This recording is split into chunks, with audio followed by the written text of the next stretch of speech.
what is your value equation? On the one side, you've got whatever it will cost your clients or customers to buy what you're providing. So that's the price or the fee. And on the other side over here, you've got the benefit you provide. And the benefits can be two types. They can be tangible, so that's the actual good or service that you are providing.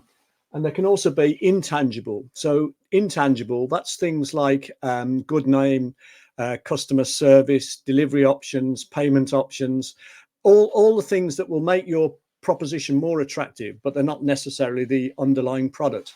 Ways in which you package it, ways in which you can create an image that makes it seem more sought after. So all of those things are intangible. Now, the thing is that the bigger the gap between what the price is over here, or the cost, and what the benefits, both tangible and intangible, are over here, the bigger the gap, the more persuasive your proposition becomes.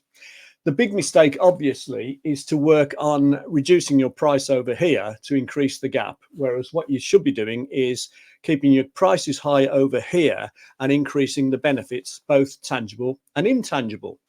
But that's only half the story, because then you get to, well, how am I now going to get enough people to buy this product, to make it worthwhile, or service?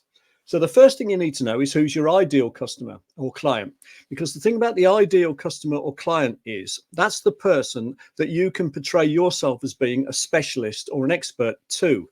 So identifying the ideal client means that you've immediately increased these benefits, particularly the intangible, you're the expert to deal with. So you need to have an ideal client, and then you need to be able to not just have the value for that ideal client, but you've got to communicate the value to them. So how do you do that?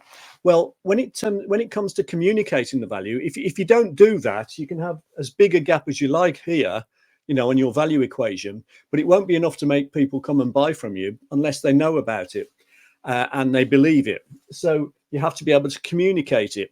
And just as an aside, that's a really important one as well, because you won't be able to communicate your value to your ideal customer or client unless you genuinely believe it yourself.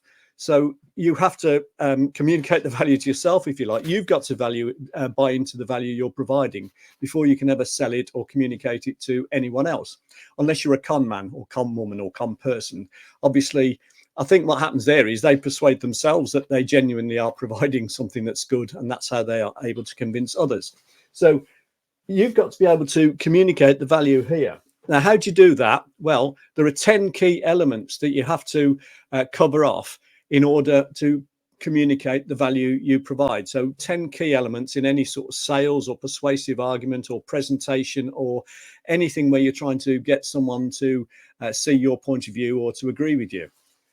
And even that's not enough, because you can have the value, you can communicate the value brilliantly, but it still won't be enough, because you've also got to be aware of this thing called the buyer's journey. And the buyer's journey basically says that at any given time, of 100 people who may or may not be in the market for your product or service, now 30 probably will never buy, but the other 70 might at some stage, or will at some stage, not necessarily from you. The way it works is there's 97 on what's called the buyer's journey, looking for information to be provided to them on a constant repetitive basis. And there are 3%, 3 out of the 100, who are actually ready. And then they're the ones that you've got to try and get to come through your sales funnel here, as opposed to someone else's sales funnel.